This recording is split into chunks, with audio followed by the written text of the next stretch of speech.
साथियों नमस्कार, मैं हरीश चंद्र बर्णवाल। दोस्तों, इस समय जब कोरोना महामारी ने पूरी दुनिया को जकड़ लिया है तो एक सवाल उठ रहा है कि अगर मनमोहन सिंह इस देश के प्रधानमंत्री इस समय होते तो भारत की क्या स्थिति होती। इसी विषय पर मैंने काफ़ी रिसर्च करने की कोशिश की। मैंने वीडियो खंगाले, उन आंकड़ों को खंगाला और ये परखने की कोशिश की कि आज अगर मनमोहन सिंह होते तो क्या भारत बेहतर स्थिति में होता।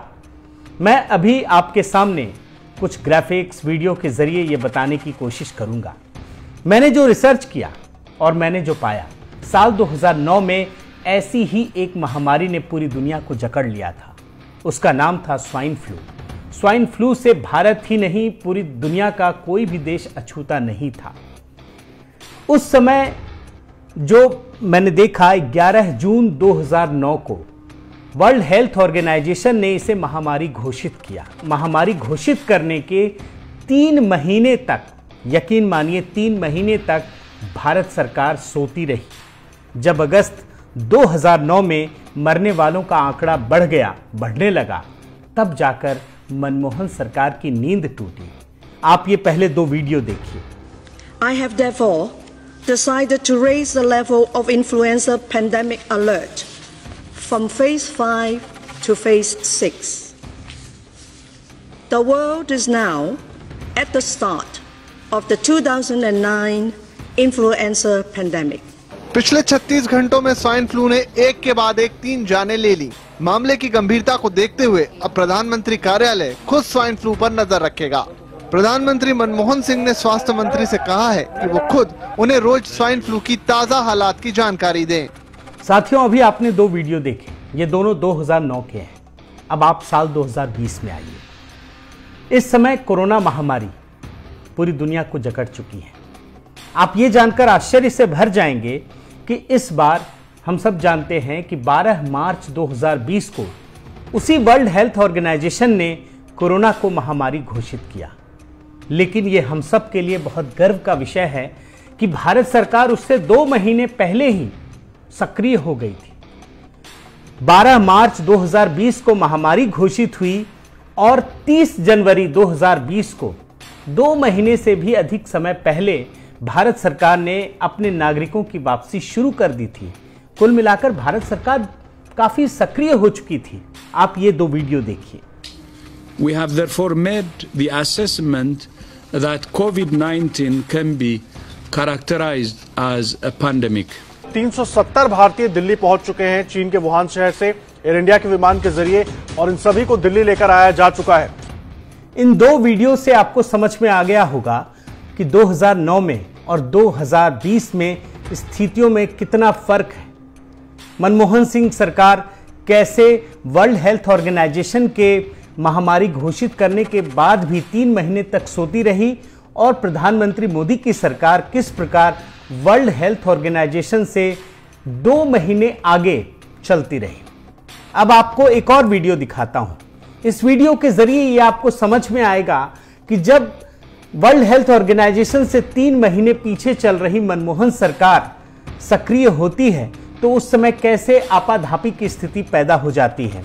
हालात ये हो जाते हैं कि 3 महीने के बाद मनमोहन सरकार अपनी गाइडलाइंस जारी करती है, लेकिन उसमें इतना भ्रम होता है कि सिर्फ 4 दिन बाद उसी गाइडलाइंस को बदलना पड़ता है।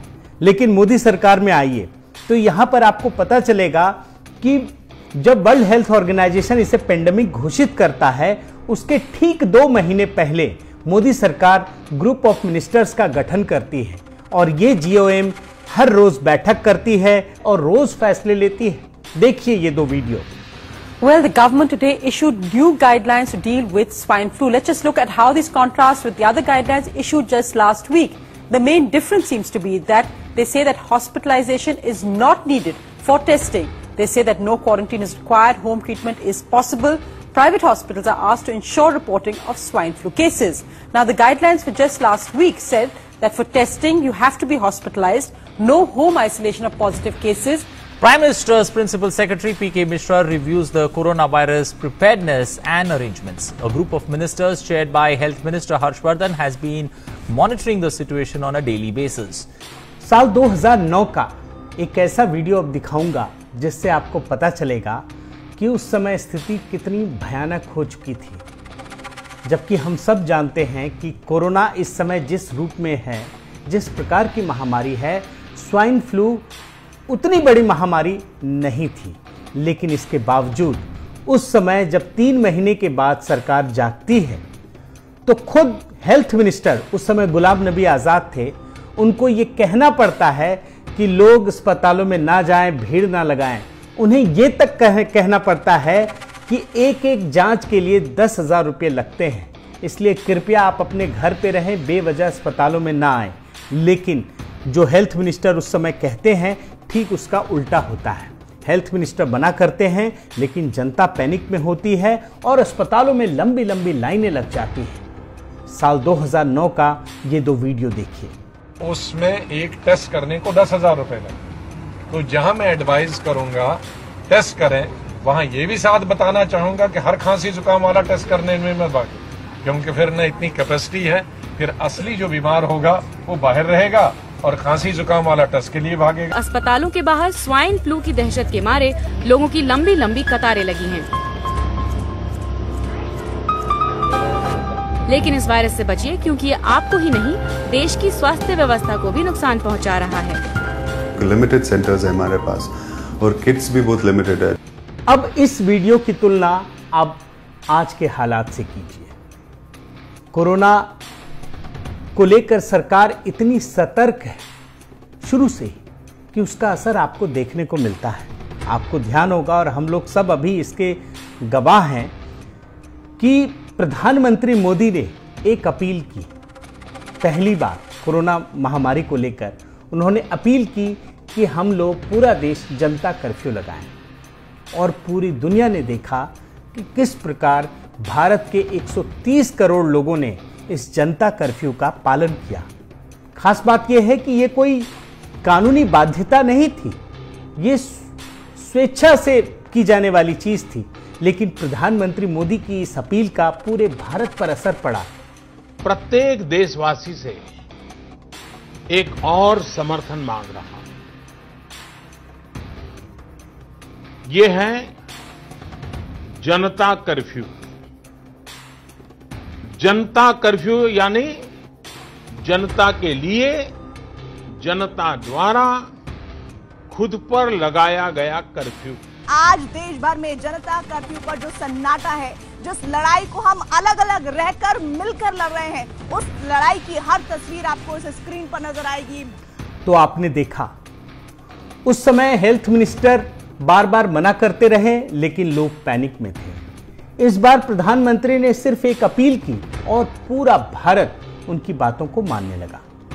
अब इसका एक व्यापक रूप देखिए। 2009-2020 की एक तुलना दिखाता हूं।